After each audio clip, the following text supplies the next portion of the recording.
नमस्कार दोस्तों, मैं हूं कैलाश चौधरी और हम पढ़ रहे थे एनसीईआरटी ज्योग्राफी क्लास 11 में जलवायु टॉपिक। दोस्तों, जलवायु टॉपिक का पहला पार्ट हमने पढ़ लिया था, जो जलवायु को प्रभावित करने वाले कारक पढ़े थे उसमें, और ग्रीष्म ऋतु में मौसम किस प्रकार प्रभावित करता है वो पढ़ा था। आज पढ़ेंगे हम शीत ऋतु में मौसम की क्रियाविधि। अब दोस्तों, जो शीत ऋतु होती है, और शीत ऋतु कब होती है आप सभी जानते हैं, दिसंबर से लेकर फरवरी महीने में। उसमें मौसम किस प्रकार परिवर्तन होता है और किस प्रकार मौसम चेंज होता है, इन सभी चीज़ों के बारे में हम इस टॉपिक में देखेंगे। दोस्तों, यदि आप हमारे चैनल पर नए व्यूअर हैं तो चैनल को सब्सक्राइब करें, फिर बेल आइकन को ज़रूर प्रेस करें ताकि आने वाले हर नई वीडियो की नोटिफिकेशन आपको मिल सके। दोस्तों, इसके अलावा इस वीडियो के लिंक को अपने व्हाट्सएप स्टेटस और ग्रुपों में ज़रूर भेजें ताकि अधिक से अधिक विद्यार्थियों को इसका लाभ मिल सके।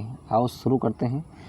तो पहला दोस्तों, इसमें शीतकाल में मौसम की क्रियाविधि के अंदर है धरातलीय वायुदाब और पवनें। तो दोस्तों, धरातल वायुदाब और पवनें किस प्रकार शीत ऋतु को प्रभावित करती हैं। शीत ऋतु में भारत का मौसम मध्य और पश्चिमी एशिया में वायुदाब के वितरण से प्रभावित होता है। तो शीतकाल में मौसम किससे प्रभावित होगा? शीतकाल में मौसम होगा जो मध्य और पश्चिमी एशिया के अंदर दोस्तों वायुदाब में वितरण होता है, उससे प्रभावित होता है। और इस समय हिमालय के उत्तर में तिब्बत पर उच्च वायुदाब केंद्र स्थापित होता है। और दोस्तों, शीतकाल में क्या होता है, हिमालय के उत्तर के अंदर जो तिब्बत का पठार है, यहाँ उच्च वायुदाब का केंद्र स्थापित होता है। और उच्च वायुदाब के केंद्र होने से, और इस उच्च वायुदाब केंद्र के दक्षिण में भारतीय उपमहाद्वीप। एक मिनट दोस्तों, आप चालू रखना, थोड़ा डिस्टर्बेंस जरूर है आपको। इस समय हिमालय के उत्तर में तिब्बत, ये पढ़ लिया हमने, और इस उच्च वायुदाब केंद्र के दक्षिण में भारतीय उपमहाद्वीप की ओर निम्न स्तर पर धरातल के साथ साथ पवनों का प्रभाव प्रारंभ हो जाता है। तो दोस्तों, उच्च वायुदाब होने की वजह से फिर जैसे जहाँ ज़्यादा वायुदाब हो जाएगा तो उस क्षेत्र से क्या होता है कि पवनें अपने पास में जो क्षेत्र होता है जहाँ निम्न वायुदाब होता है तो वहाँ की ओर पवनें अग्रसित होती हैं। तो पवनें आ जाएगी भारतीय उपमहाद्वीप में तिब्बत वाली, और मध्य एशिया के उच्च वायुदाब केंद्र से बाहर की ओर चलने वाली धरातलीय पवनें भारत में शुष्क महाद्वीपीय पवनों के रूप में पहुँचती हैं। और दोस्तों, जो मध्य एशिया के अंदर होता है तो उच्च वायुदाब वाली पवनें होती है, वो भी भारत में शुष्क वायु दशा हैं। और शुष्क दिशाओं में क्या होता है, निम्न वायुदाब होता है। तो उच्च वायुदाब से निम्न वायुदाब की ओर पवनें पहुंचती हैं।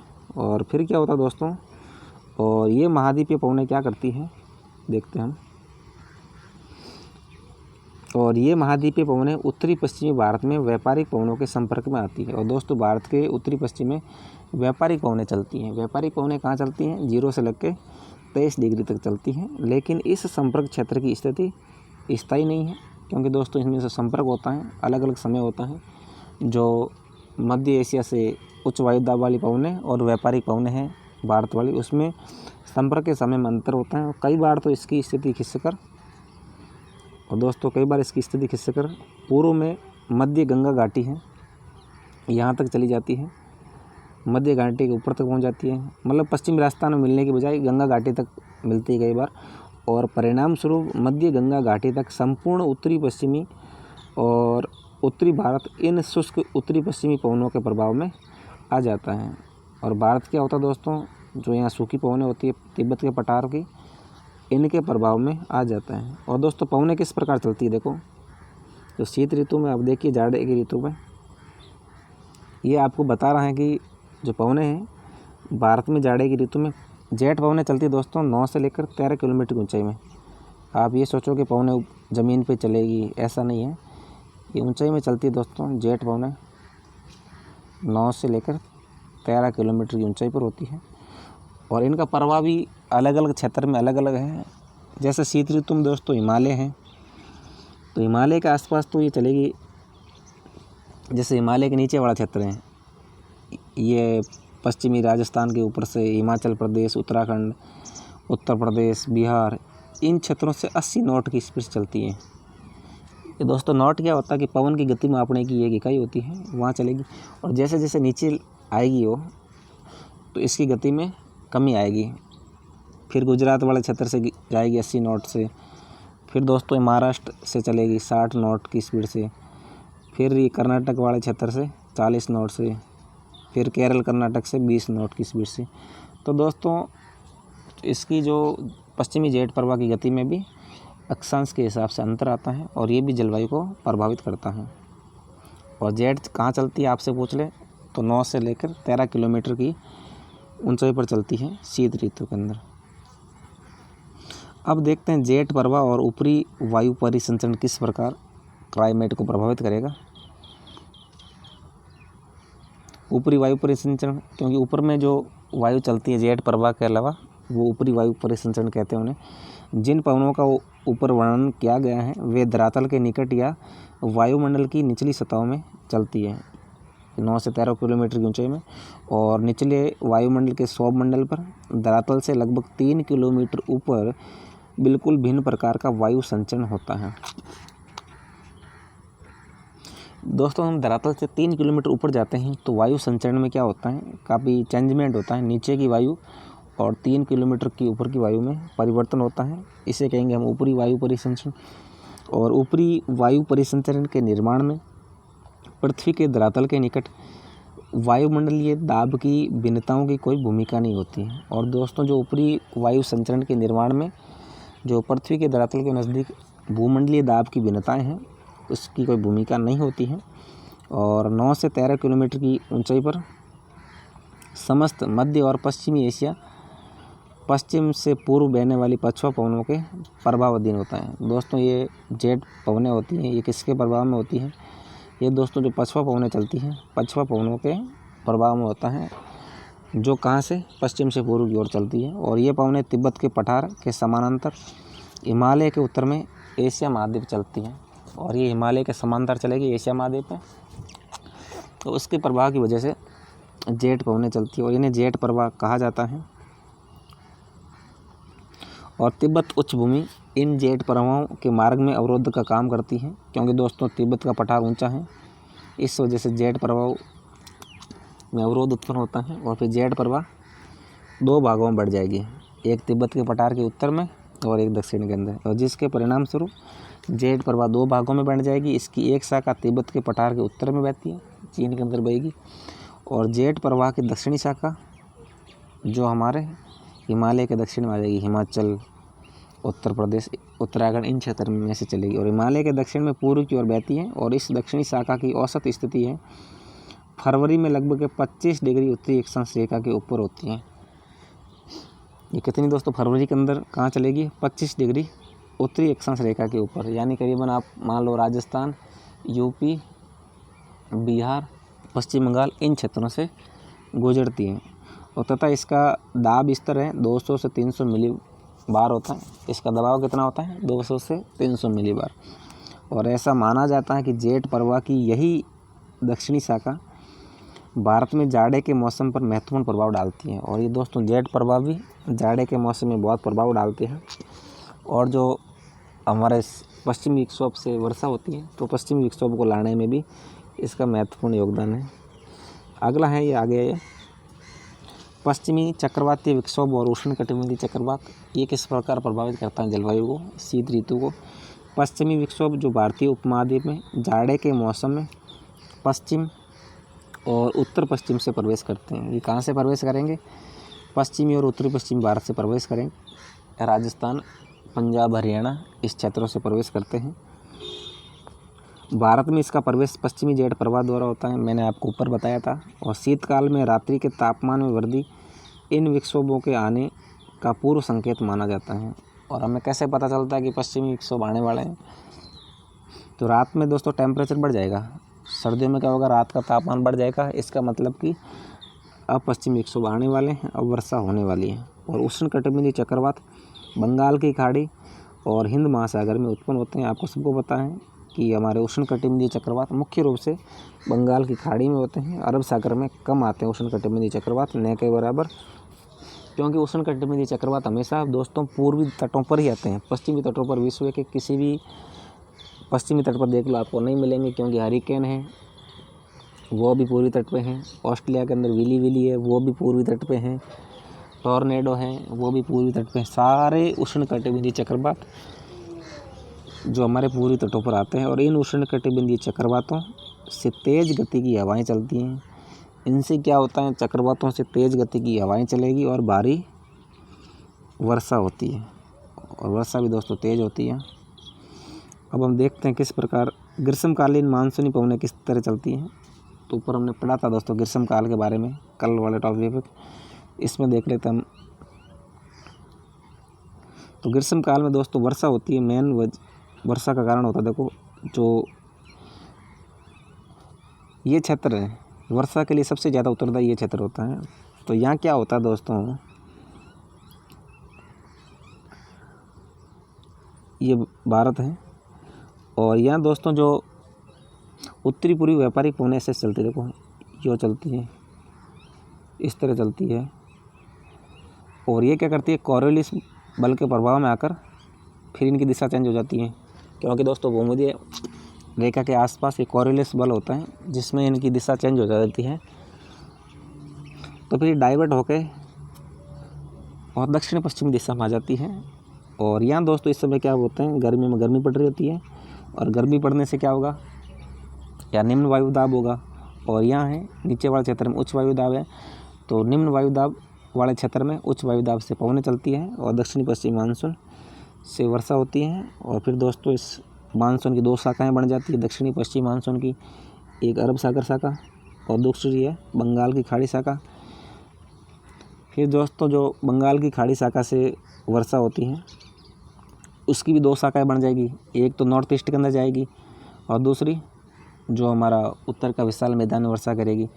और इसकी शाखा भी, वैसे इसकी 3 शाखा होती हैं लेकिन मेनली एक ही बोलेंगे। 3 कौन सी होती हैं, एक तो सौराष्ट्र क्षेत्र में, सौराष्ट्र का तट है यहाँ वर्षा करेगा जो अरब सागर शाखा है, दूसरी हमारा महाराष्ट्र वाले एरिया के अंदर, और तीसरी है उत्तर में जाएगी दिल्ली वाले एरिया में। इसकी 3 ब्रांच हैं और इसकी 2 ब्रांच हो गई, एक उत्तर पूर्वी पहाड़ियों पे और एक ये उत्तर प्रदेश बिहार वाले क्षेत्र में। तो इस तरह दोस्तों ये ग्रीष्म काल में वर्षा होती है। तो ये हमने ऊपर देखा था, मैप में आ गया। अब ये चक्रवात पढ़ रहे थे हम उष्णकटिबंधीय चक्रवात के बारे में, और ये चक्रवात तमिलनाडु, आंध्र प्रदेश, ओडिशा के तटीय भागों पर टकराते हैं, क्योंकि दोस्तों ये पूर्वी तटीय क्षेत्र है। और मूसलाधार वर्षा और पवनों की तेज़ गति के कारण ऐसे अधिकतर चक्रवात अत्यधिक विनाशकारी होते हैं। और दोस्तों जो चक्रवात होते हैं अत्यधिक विनाशकारी होते हैं। क्या आपने अपने दूरदर्शन पर प्रसारित मौसम रिपोर्ट में इन चक्रवातों की चाल को देखा है? तो दोस्तों कैसे कैसे घूमते हैं, यूँ देखो, यूँ यूँ यूँ चलेंगे, बीच में बिल्कुल शांत क्षेत्र होता है, इसे चक्रवात की आँख कहते हैं। अब देखते हैं ग्रीष्म ऋतु में मौसम की क्रियाविधि किस प्रकार चेंज होगी। ग्रीष्म ऋतु देख लेते हैं हम, शीत देख लिया। धरातलीय वायुदाब और पवनें जो ग्रीष्म ऋतु के मौसम को प्रभावित करती हैं, किस प्रकार करेगी। गर्मी का मौसम शुरू होने पर सूर्य उत्तरायणी स्थिति में आता है। उत्तरायण किसे कहेंगे दोस्तों, जब सूर्य कर्क रेखा पर सीधा चमकेगा, यानी 23 डिग्री अक्षांश है, जैसे भारत है,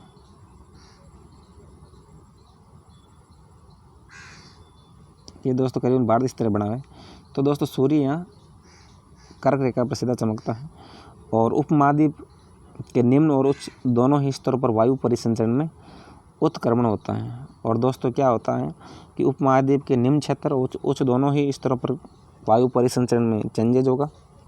और जुलाई के मध्य तक धरातल के निकट स्थित जो वायुदाब पेटी है, जिसे हम ITCZ कहते हैं, वो उत्तर की ओर खिसक जाती है और हिमालय के पास चली जाती है। तो दोस्तों ITCZ गर्मियों में गर्मी ज़्यादा पड़ने की वजह से, वैसे जो डोल्ड्रम होती है करीबन ITCZ कहते हैं 5 डिग्री उत्तरी अक्षांश से लेकर 5 डिग्री दक्षिणी अक्षांश के बीच ही रहती है, लेकिन अधिक गर्मी पड़ने की वजह से ये उत्तर की ओर खिसक जाती है और करीबन 20 से 25 डिग्री उत्तरी अक्षांश पर ये डोल्ड्रम खिसक जाती है। और इस समय तक पश्चिमी जेट प्रवाह और भारतीय क्षेत्र में लौट चुका होता है।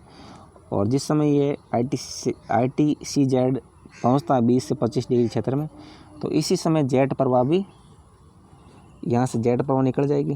तभी तो ये जेट प्रवाह कब चलती है, पश्चिमी जेट शीत ऋतु में चलती है।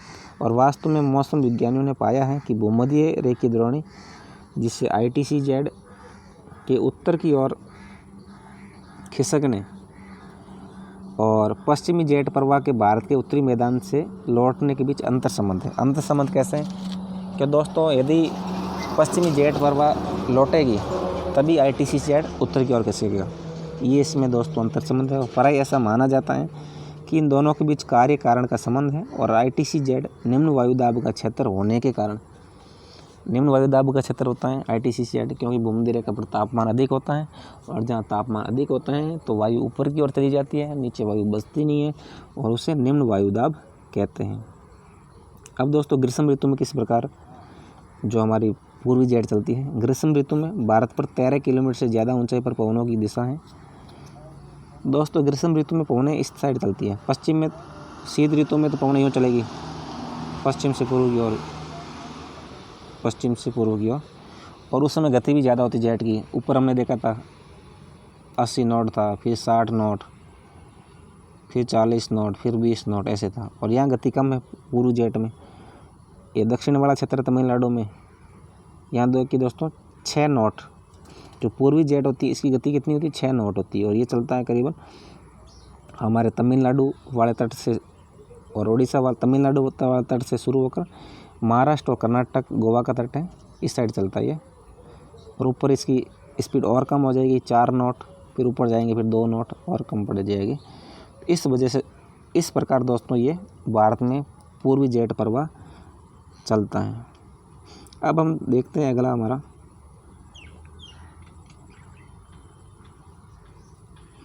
विभिन्न दिशाओं से पवनों को अपनी ओर आकर्षित करता है। और ये जो निम्न वायुदाब होता है विभिन्न दिशाओं से पवनों को आकर्षित करता है। और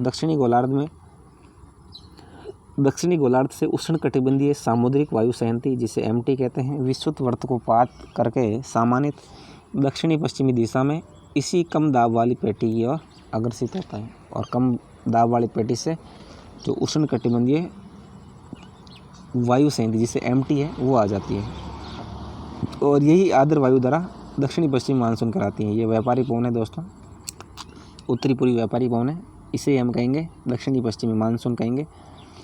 अगला दोस्तों, जेट प्रवाह और ऊपरी वायु संचरण किस प्रकार प्रभावित करता है। अभी हमने मानचित्र में देखा, वायुदाब और पवनों का उपयुक्त प्रतिरूप केवल सौरमंडल के निम्न स्तर पर पाया जाता है। ये जो सौरमंडल का निचला स्तर है, सौरमंडल कहाँ तक है दोस्तों,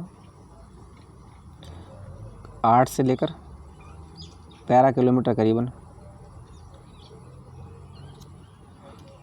तो यहाँ दोस्तों यह जेट प्रवाह पाया जाता है। और जून के प्रायद्वीप के दक्षिणी भाग पर, जून में प्रायद्वीप के दक्षिणी भाग पर पूर्वी जेट प्रवाह है 90 किलोमीटर प्रति घंटा की गति से चलता है। 90 किलोमीटर प्रति घंटा से चलेगा।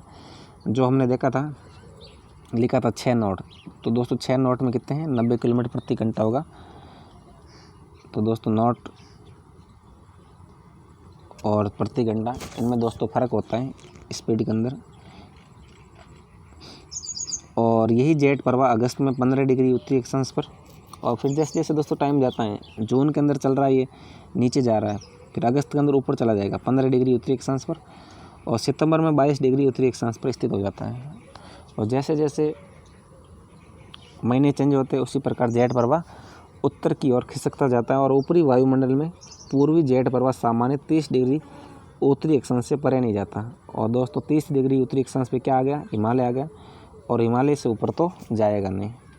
फिर दोस्तों गति भी कम पड़ जाएगी, जैसे 90 किलोमीटर प्रति घंटा है, फिर 80 किलोमीटर प्रति घंटा हो जाएगी, फिर 60, ऐसे जैसे हमने पढ़ा था 6 नॉट, 4 नॉट, 2 नॉट, वैसे।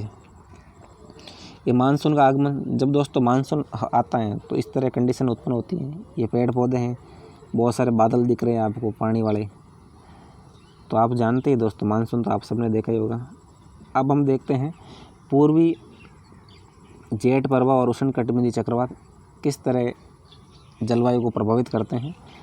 पूर्वी जेट प्रवाह उष्णकटिबंधीय चक्रवातों को भारत में लाता है, क्योंकि दोस्तों उष्णकटिबंधीय चक्रवात हैं यहाँ से आते हैं, तो पूर्वी जेट चलती है, तो ये अपने साथ क्या है, उष्णकटिबंधीय चक्रवात को लाएगी। और उष्णकटिबंधीय चक्रवात भारत में पूर्वी तटीय क्षेत्र पर बहुत ज़्यादा हानि पहुँचाते हैं। और ये चक्रवात भारतीय उपमहाद्वीप में वर्षा के वितरण में महत्वपूर्ण भूमिका निभाते हैं। और ये चक्रवात क्या करेंगे, भारतीय उपमहाद्वीप के अंदर वर्षा के वितरण में बहुत भूमिका निभाएंगे।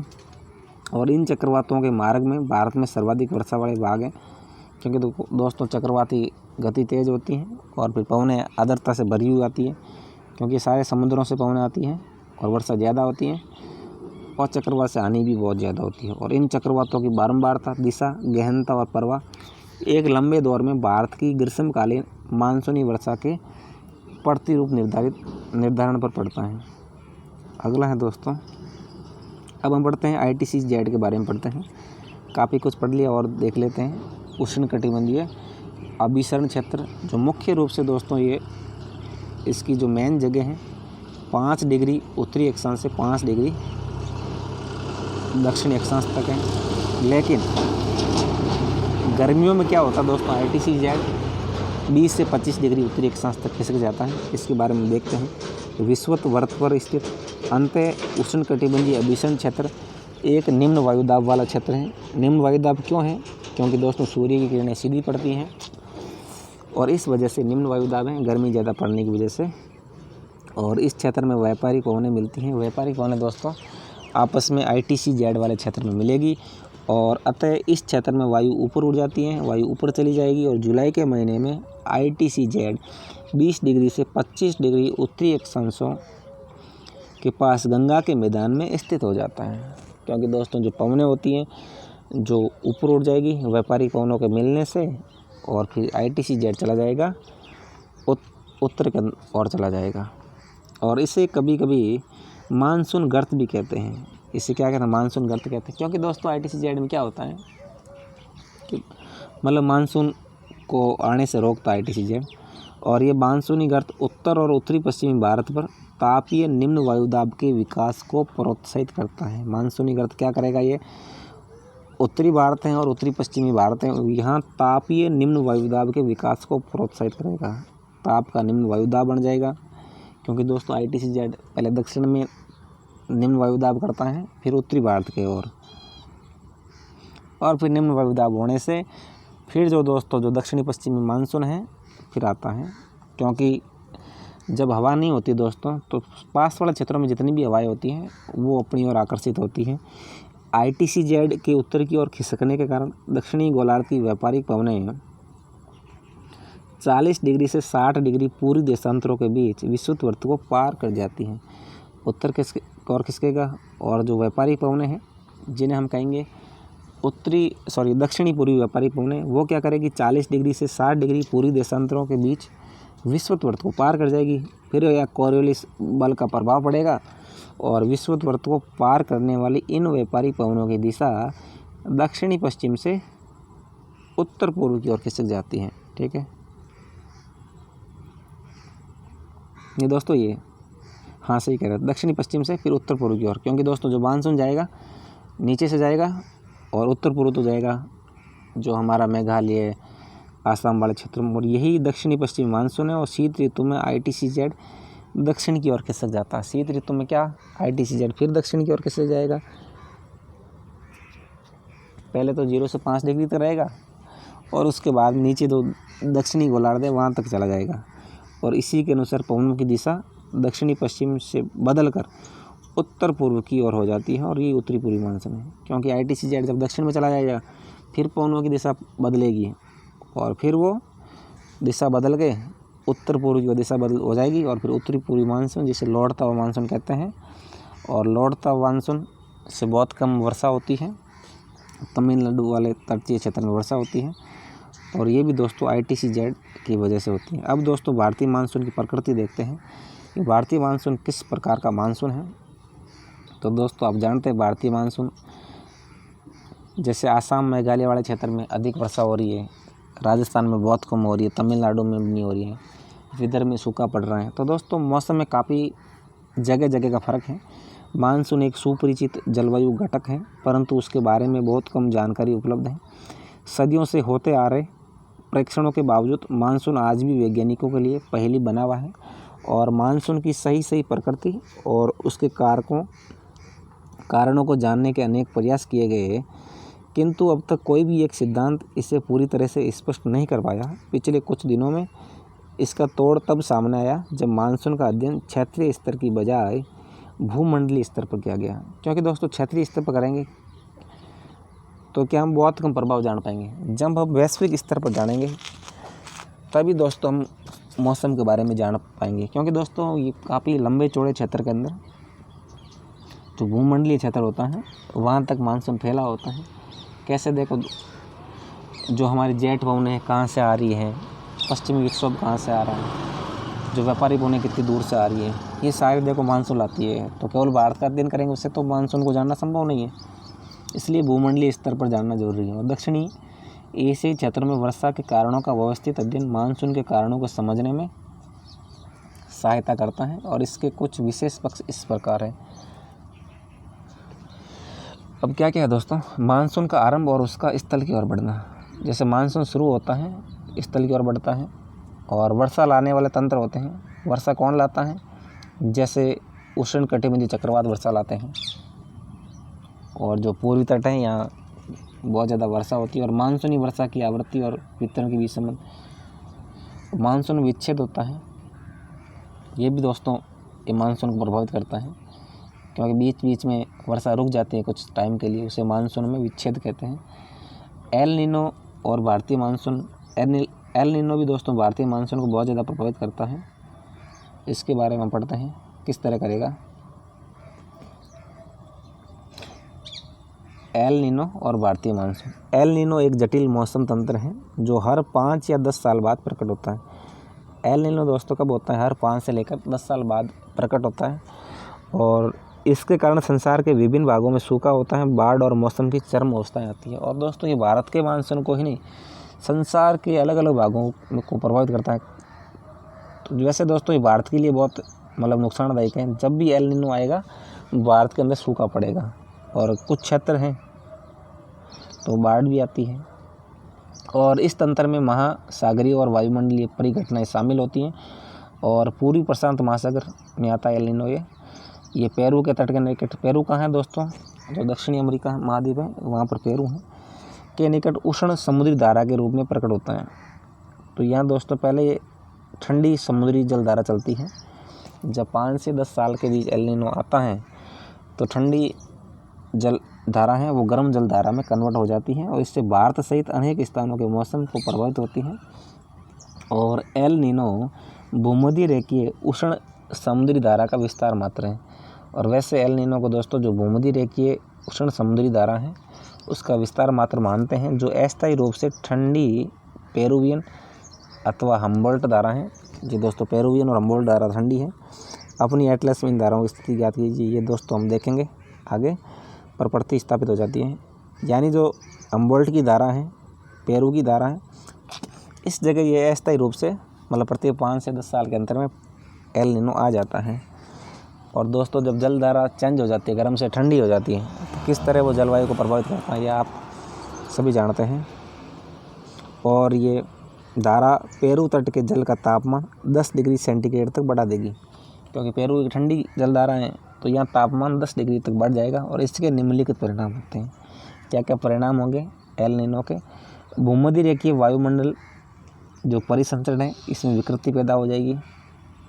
भूमध्य रेखीय के अंदर जो 0 डिग्री से लेकर 23 डिग्री वाले क्षेत्र हैं, क्योंकि एल नीनो पेरू वाला तट पर आती है और वो भूमध्य रेखा वाले क्षेत्र में ही है, और इस वजह से इसके वायुमंडल में विकृति आ जाएगी। क्योंकि जैसे दोस्तों ये विषुवत रेखा है, तो विषुवत रेखा में क्या धाराएं इस तरह चलती है, देखो यूँ इस तरह चेंज होती है।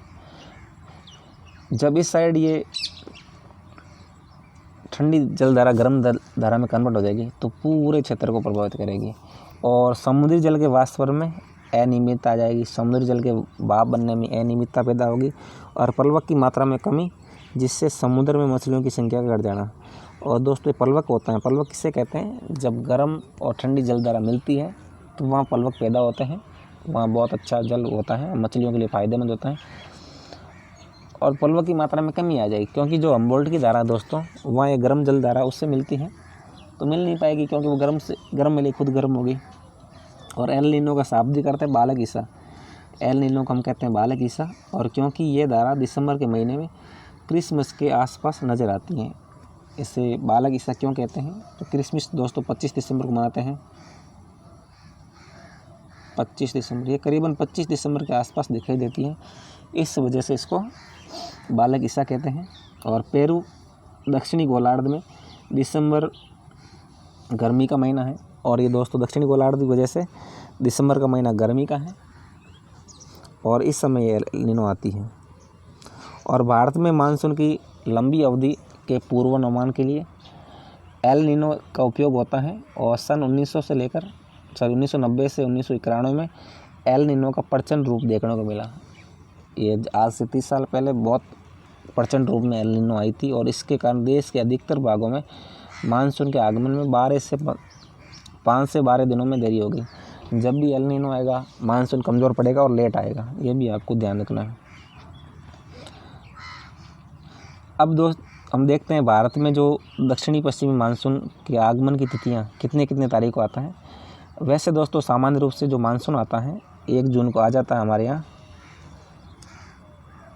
1 जून को सबसे पहले जो हमारा तमिलनाडु वाला तट है, सबसे नीचे कौन है, तमिलनाडु, कन्याकुमारी, यहाँ टकराएगा ये 1 जून को। वैसे दोस्तों अंडमान निकोबार है, यहाँ सबसे पहले मानसून आता है, लेकिन अंडमान निकोबार जो भारत की मुख्य स्थल भूमि से अलग है, इस वजह से हम सबसे पहले मानते हैं केरल तट मानते हैं। केरल तट पर मानसून आता है। फिर 1 जून को देखो इस तरह, देखो ये जो हमारा पूरी तट यहाँ भी 1 जून को आता है। फिर 2-4 दिन लग जाते हैं इसको, 5 जून को ऊपर पहुँचेगा, 5 जून को यहाँ जो हमारा कर्नाटक और आंध्र प्रदेश वाला क्षेत्र है। फिर आगे देखते दोस्तों, और 5 जून को, क्योंकि दोस्तों देखो समुद्र है यहाँ, समुद्र में हवाएं तो होती हैं, और 5 जून को यहाँ बांग्लादेश, नेपाल इस साइड में पहुँच जाता है। और यहाँ 1 जून को यहाँ समुद्र होने की वजह से बंगाल की खाड़ी यहाँ 1 जून को, फिर 10 जून को मुंबई को पहुँच जाता है, और इस तरह फैल जाता है। 15 जून को ये गुजरात, फिर एक सा का ऐसे जाती हुई यूपी तक बारिश करती है। फिर राजस्थान का पूर्वी भाग है, गुजरात का पश्चिमी तट है, यहाँ 1 जुलाई को पहुँचता है, और 15 जुलाई तक जो पश्चिमी राजस्थान है, जैसलमेर, बाड़मेर, यह मानसून पहुँचता है। तो दोस्तों ये सामान्य तिथियाँ हैं, और इसमें दोस्तों कई बार चेंजमेंट भी होता है। तो दोस्तों काफ़ी हो गया, वीडियो 32-33 मिनट का हो चुका है, और फिर काफ़ी लंबा पड़ जाएगा वीडियो। तो दोस्तों आज के लिए बस इतना ही, और कल पढ़ेंगे मानसून का आरंभ। जय हिंद, जय भारत।